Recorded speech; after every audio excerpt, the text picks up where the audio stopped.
de octubre.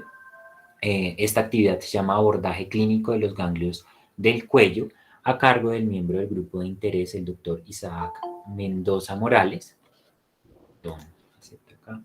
Él es estudiante de octavo semestre de la Universidad Metropolitana de Barranquilla y actualmente es miembro del grupo de interés en cirugía de cabeza y cuello. Agradecemos a Isaac por preparar esta revisión de tema y pues a la doctora Joana Toledo como una de nuestras tutores pares por acompañarnos el día de hoy. Entonces, todo tuyo el micrófono, Isaac. Listo. Hola, buenas noches, ¿cómo están? Bueno, como dijo el doctor Manuel, mi nombre es Isaac Mendoza Morales, soy estudiante de medicina de la Universidad Metropolitana. Actualmente pues me desempeño como semillerista e investigador de dos grupos, uno de investigación en infecciones bacterianas y tropicales y otro en medicina crítica, y bueno, actualmente tengo la oportunidad de trabajar acá en el grupo de interés de cabeza y cuello. Bueno, la noche de hoy vamos a hablar acerca de un tema que es más que todo, tiene más de ancho que de profundo, es un tema muy general, pero sin embargo es muy importante, al cual podemos abordar muchísimas cosas. El tema es el abordaje clínico de los ganglios del cuello.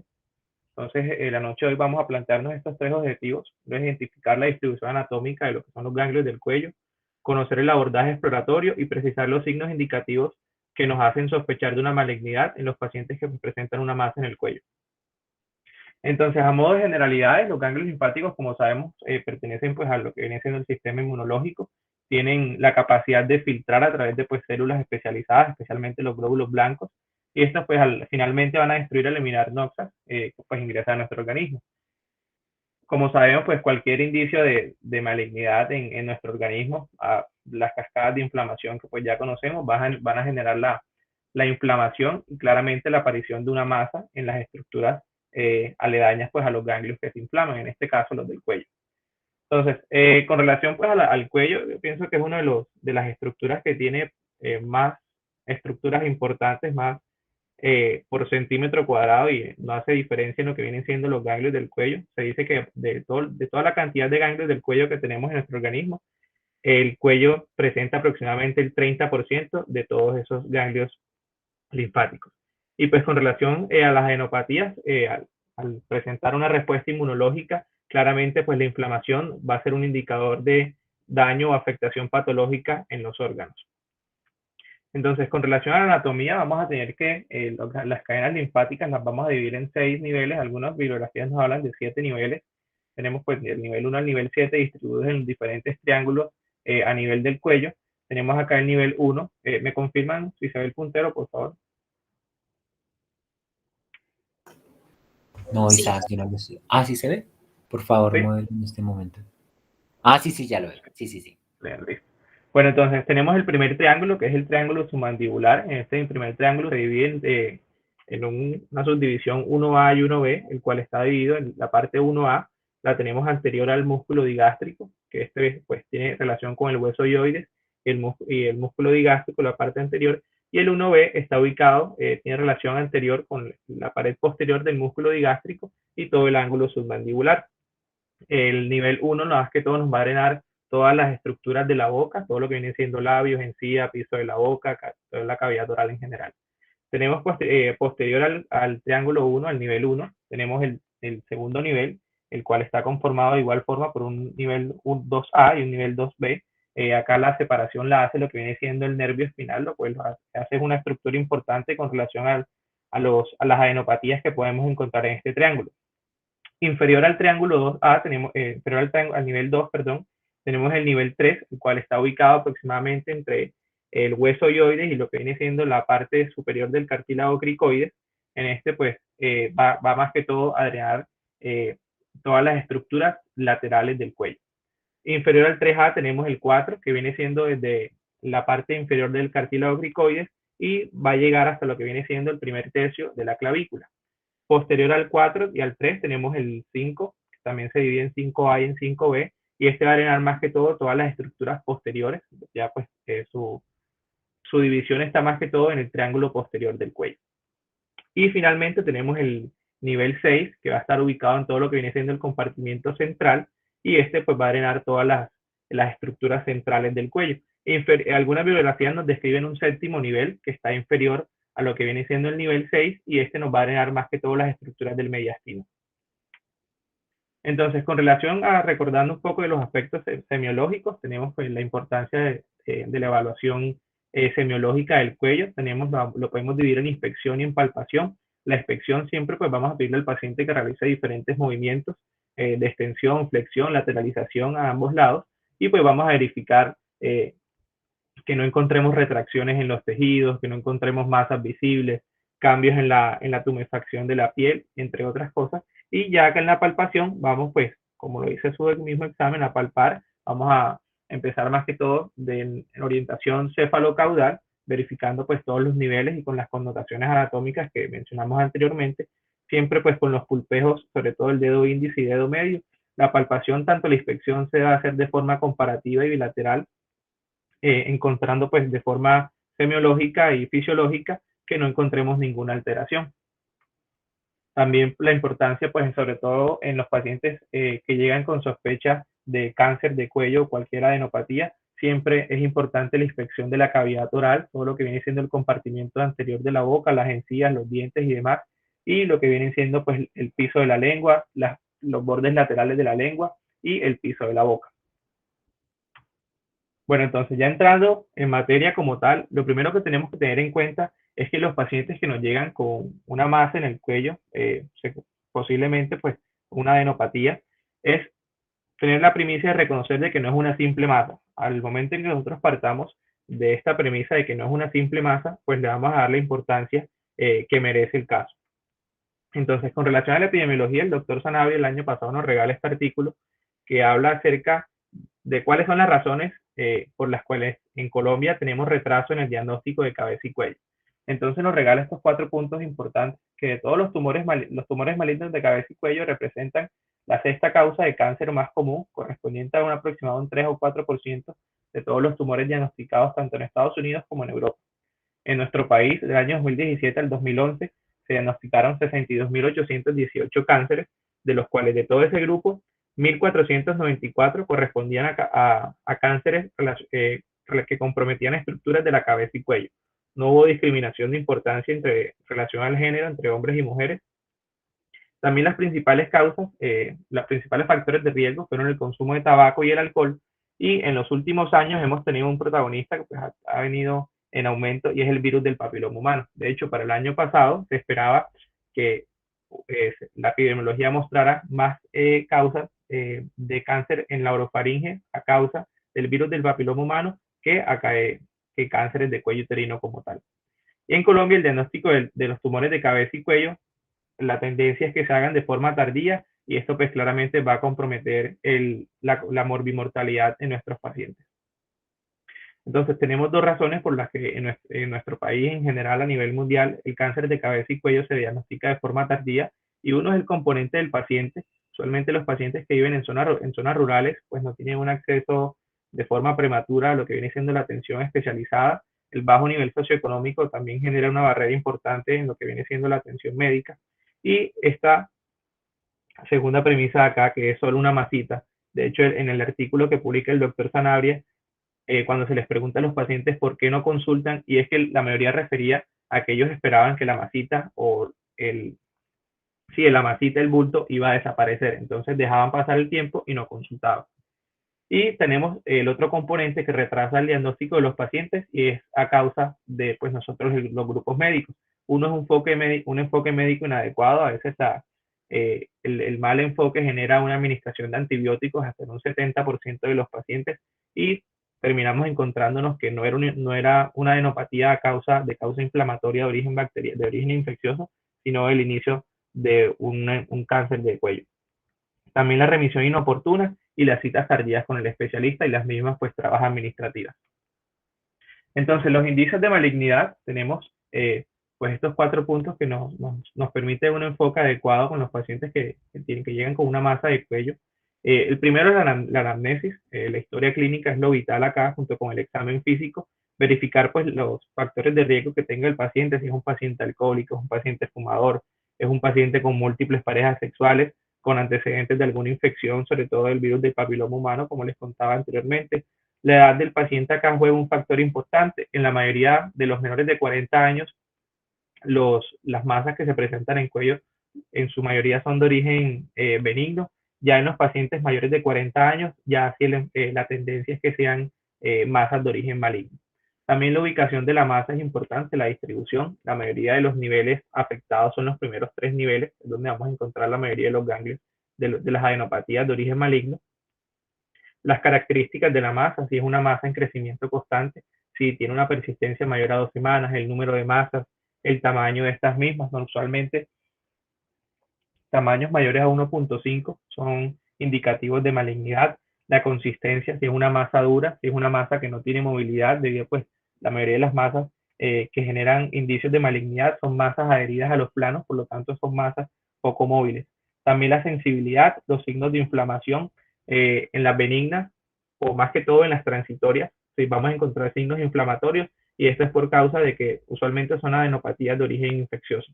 Ya en las que son malignas no vamos a encontrar signos de inflamación y mucho menos signos de dolor.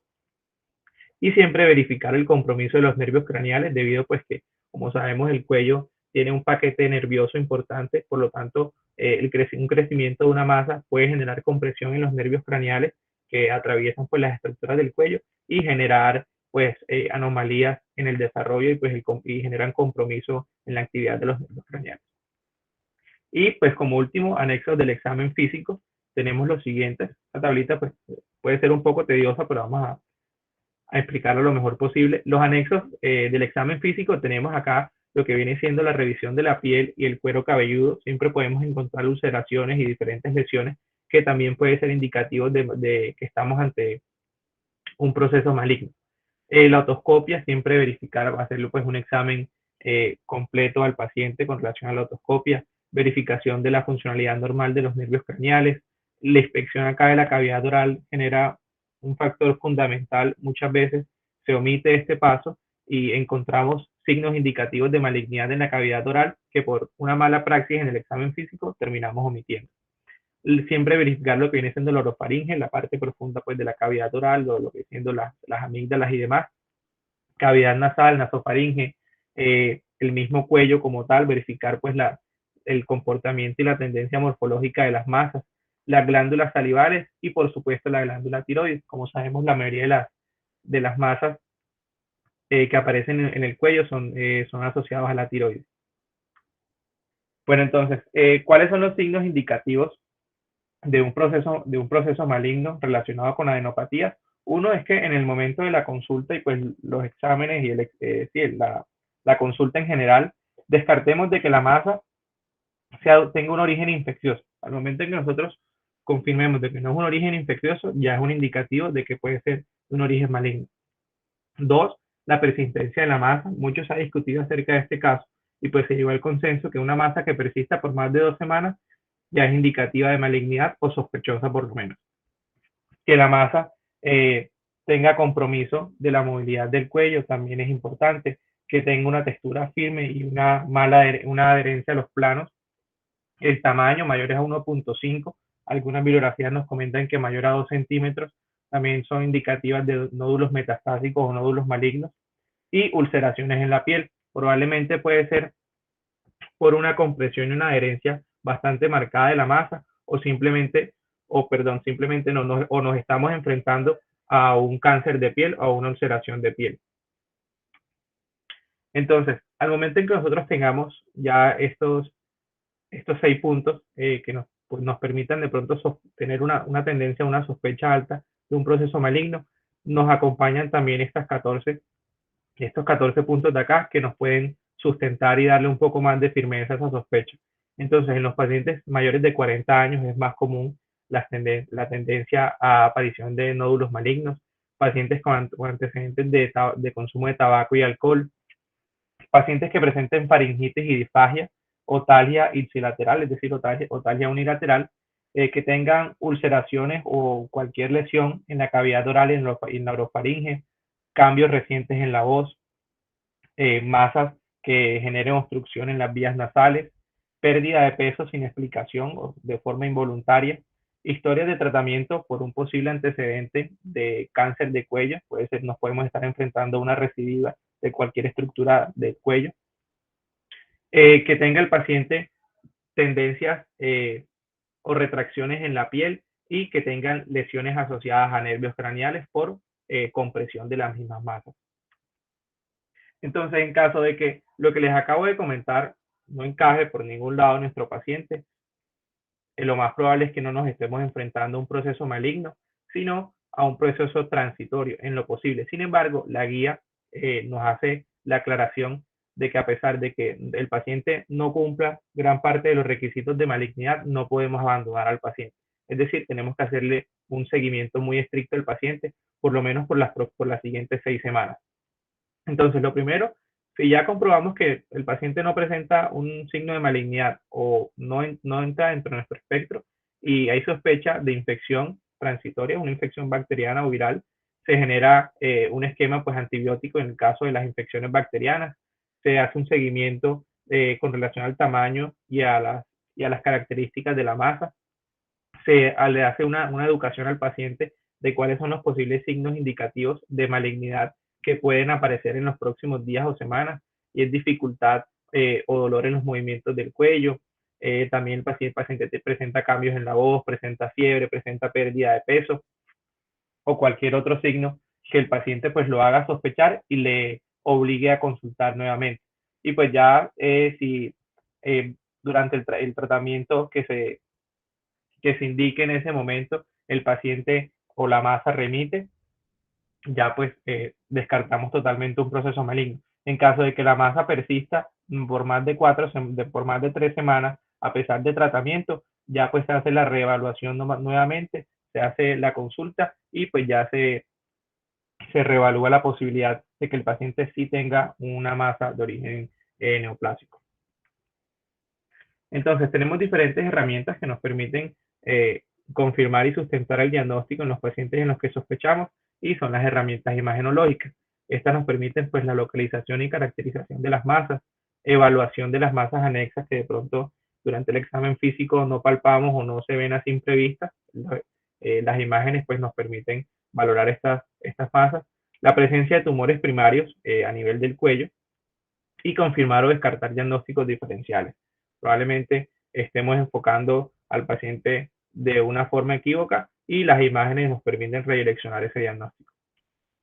Entonces tenemos la tomografía y la resonancia, que son pues las más utilizadas acá. Sin embargo, pues no hay como una tendencia a una preferencia a cuál es mejor o cuál no es recomendada. La tomografía pues tiene ciertas ventajas, tiene mayor disponibilidad en relación pues al tiempo en que el paciente dura en el tomógrafo, disminuye la aparición de artefactos. La resonancia pues es más, de pronto acá vamos a encontrar más sensibilidad al medio de contraste en los pacientes, sobre todo en los que sospechamos tumor primario, en lo que viene siendo la orofaringe. La resonancia magnética nos muestra, es un poco más sensible en estos casos. En ambos tipos de exámenes es preferible o se recomienda la utilización de medios de contraste, a menos que esté contraindicado por alergias o por el paciente que tenga falla renal. Es la única contraindicación del medio de contraste, y el medio de contraste lo que nos va a ayudar es uno a verificar pues las características de la masa, sobre todo los bordes, si tiene adherencia a diversas estructuras aledañas, sobre todo a lo que viene siendo el paquete vascular, es que nos va, pues, va a ser la ventaja del medio de contraste. También tenemos otras modalidades imagenológicas, por lo menos tenemos la ecografía. La ecografía nos permite más que todo evaluar superficies aledañas, sí, muy cercanas a los tejidos. No es un medio que sea pues muy factible para evaluar tejidos profundos. También pues acá la ecografía la utilizamos como una ecoguía, pues, sobre todo cuando vamos a utilizar la biopsia, y también se utiliza en el caso de que por trabas administrativas tengamos retrasos en tomografía o en resonancia. Entonces la ecografía siempre va a ser como la opción.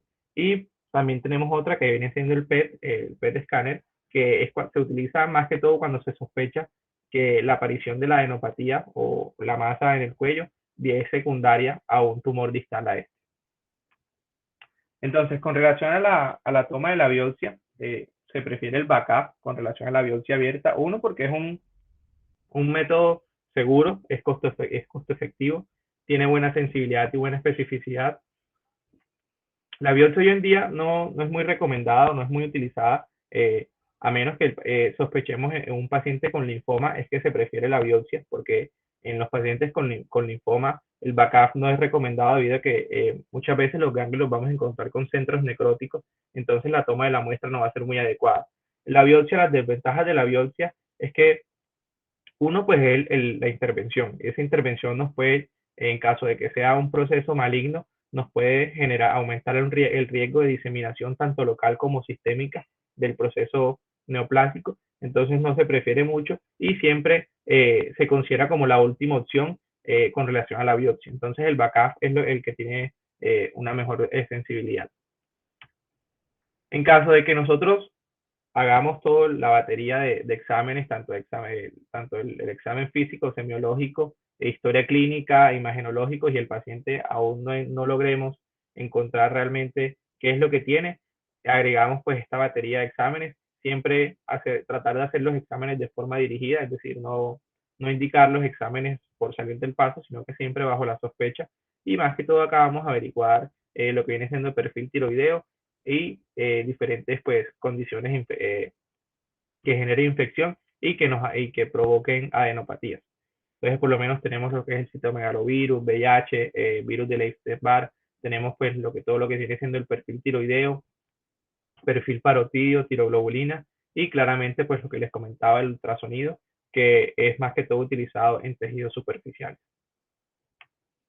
Bueno, entonces como conclusiones tenemos, uno, pues la historia clínica y el examen físico nos permiten distinguir la malignidad hasta en un 75%. Es decir, al momento en que yo completo un buen examen físico y el paciente tenga una historia clínica coherente, podemos confirmar la mayoría de los diagnósticos o la malignidad de las masas hasta en un 75%. La presencia de masas en el cuello por más de 2 semanas usualmente se asocia a la malignidad. Los estudios imagenológicos siempre van a ser un factor vital acá en el diagnóstico y caracterización de la masa. La realización de la biopsia claramente es lo que nos confirma finalmente a qué nos estamos enfrentando y siempre se prefiere la aspiración la biopsia con aspiración de aguja fina sobre la biopsia abierta. Y lo más importante acá siempre es nunca sembrar la incertidumbre en nuestros pacientes, es decir, a pesar de que nos estemos enfrentando a un proceso que tenga una alta sospecha de ser neoplásico, siempre guardarla como esa prudencia médica y no generar de pronto un miedo y una incertidumbre innecesaria en nuestros pacientes. Entonces, de acá salieron estas 4 preguntitas, puede ser una posible investigación, y es cómo se espera que cambie la incidencia de las masas cervicales con relación pues a la alza tasa de neoplasias a nivel del cuello, sobre todo escamocelulares, relacionadas con BPH positivo. ¿Cuál es el costo total de la evaluación y diagnóstico de las masas del cuello en los pacientes con sospechas? Como se dan cuenta, pues es una gran batería de exámenes y un gran espectro que utilizamos para confirmar la presencia de ciertas entidades neoplásicas. ¿Cuál es la incidencia de la biopsia abierta y cuál es el impacto real que esta tiene a largo plazo? Si hay diferencia realmente en comparación con el BACAF. ¿Y cuál es la incidencia general de las masas del cuello como síntoma inicial o síntoma de presentación en las diferentes enfermedades pues, con las que consultan los pacientes? Bueno, eso fue todo. Si tengan preguntas, observaciones, recomendaciones, agradezco pues la atención y el espacio. Muchísimas gracias, Isaac. Doctora Joana, no sé si tiene comentarios. Ah, bueno, doctor Adonis, que creo que se tiene que retirar. Doctor Adonis. Cansan a escuchar, pero yo ando todavía en quirófano. Se Sí, cansa a ver señor. casi toda la charla. La única, pues bueno, felicitar a Isaac. La charla fue muy buena y la única recomendación que doy yo después a la biopsia, lo ideal es que cuando uno esté sospechando una neoplasia, una patología como una metástasis de un carcinoma papilar de tiroides, puede pedir un BACAF al ganglio. Lo ideal es siempre pedir biopsia Trucut bajo guía ecográfica, que incluso en linfoma el Trucut tiene una muy buena eh, resultado. Puede tener se pueden hacer incluso estudios de inmunohistoquímica en las biopsias con aguja Trucut, y la biopsia abierta realmente para caso realmente muy exótico que no puede uno tener la disponibilidad de una biopsia porque con el Trucut salió tejido necrótico, tejido inflamado, que no se tenga realmente una claridad diagnóstica. La biopsia abierta se deja para el final. Eso hay que dejarlo muy claro, que con biopsia Trucut se puede acceder casi a todo, más del 90% del diagnóstico de los ganglios y hay una sospecha alta de que es un carcinoma papilar de tiroides con con la sola biopsia con aspiración con aguja fina o BACAF. Eso es lo que quería aclararles. Me da pena como hablar y dejar, pero ya voy a empezar la última cirugía. Hoy sí me cogió la noche y estoy recontratrasado. Un abrazo para todos y feliz noche. Gracias, doctora Donis. Tranquilo. Doctora Joana, no sé si usted tiene algún comentario. Bueno, buenas noches. Pues primero felicitar a Isaac, una excelente revisión, muy bien organizada. Hizo énfasis en los puntos más importantes y eso pues deja un mensaje claro de lo que se debe hacer cuando nos enfrentamos a un paciente que tiene adenopatías, ¿no? Es una situación difícil porque realmente puede ser cualquier sitio del origen dentro de la cabeza y cuello e incluso puede ser el reflejo de una patología que se esté dando en tórax o en abdomen. Quería hacer como hincapié en la parte de la anamnesis y el examen físico, pues como reforzar la idea de que debe ser algo minucioso. A veces se nos olvida que el cuero cabelludo, la piel de los conductos, incluso auditivos externos, hace parte de origen de patologías que se pueden reflejar en el cuello. El examen de la cavidad oral, ser muy minuciosos, no solamente en la observación, sino también tomarse el tiempo y la dedicación de hacer una palpación, tocar con el guante los trígonos retromolares, hacer palpación, incluso si hay dudas en los lechos amigdalinos, si no hay amígdalas o en las amígdalas, y hacer una palpación de la base de lengua, que muchas veces ahí es el sitio de localización de algunos cánceres y se pasan inadvertidos. Ahora lo otro es el tema de la disfonía, un paciente que tenga una disfonía por más de 2 semanas, eso nos debe también prender las luces de que puede estar pasando algo ahí. En ese caso amerita que el paciente sea visto con una nasolaringoscopia porque pues nosotros no tenemos otra forma de evaluar la laringe pues más efectivo si no es a través de ese examen. Nos brinda mucha información. Al contrario, no quedarse con la idea de que si un paciente no tiene disfonía, no está pasando nada ya, porque muchas veces el cáncer se localiza en el seno piriforme o en el pliegue ariepiglótico y no está comprometiendo la fonación del paciente. Y el paciente sí manifiesta que tiene algo de disfagia ocasional. Entonces, siempre estar como alertas ante estos signos. En el paciente que también tiene prótesis dental, retirarla, porque muchas veces ahí se asienta en la encía alguna lesión que se pasa inadvertida. Una revisión muy adecuada, deja un mensaje claro de cómo se debe abordar el paciente. Los puntos más importantes los tomó en cuenta Isaac y no, pues eso sería como lo que tendría que agregar. Muy bien. Doc, hay una pregunta en el chat y es, ante la sospecha de infección, ¿hay algún antibiótico específico que utilice o recomiende enfocado al grupo patógeno, algún grupo patógeno específico en específico? Pues mira, lo más importante es primero localizar el sitio de la infección, ¿no? Estar seguros de dónde está la infección. Específicamente saber si la infección es en oídos, si es en nariz, si es en garganta. Todos tienen un grupo patógeno diferente, pero pues la idea es no enviar un antibiótico por solo enviarlo, sino de verdad tener la certeza de que por clínica el paciente sí tiene un proceso infeccioso. ¿Sí? Y en ese orden de ideas se dirige la antibioticoterapia según la población, la flora que esté involucrada en esas patologías, no solo un antibiótico empírico. Ok, Doc. Jeremías pregunta cómo generar conciencia en los colegas sobre la importancia de la cavidad oral en las lesiones presentes en cuello. Pues desde la formación nuestra, como médicos, es donde se debe hacer hincapié y nunca perder como la buena costumbre de examinar muy bien al paciente, ¿no? Y ese mensaje cuando ya nosotros pasamos por la formación en nuestra actividad diaria como docentes, en la práctica clínica, después como especialistas, seguir transmitiendo el mensaje que no podemos dejar de perder esa parte importante de examinar al paciente y dejarnos solamente a pedir exámenes. Listo. Creo que no hay más preguntas, entonces pues podemos dar por finalizada la actividad. Agradezco de nuevo a Isaac y le felicito por la excelente presentación. Agradezco a la doctora Joana y al doctor Abanes que nos acompañaron como nuestros tutoros pares esta noche y los esperamos en las actividades de noviembre. Recordarles que los resultados de la convocatoria para ser miembros del grupo salen el 6 de noviembre, entonces estar muy atentos a nuestras redes sociales. Felicitaciones, Isaac. Mil gracias, doctora Joana. Bueno, muchas gracias a todos. Feliz Feliz noche. noche. Bueno, feliz noche.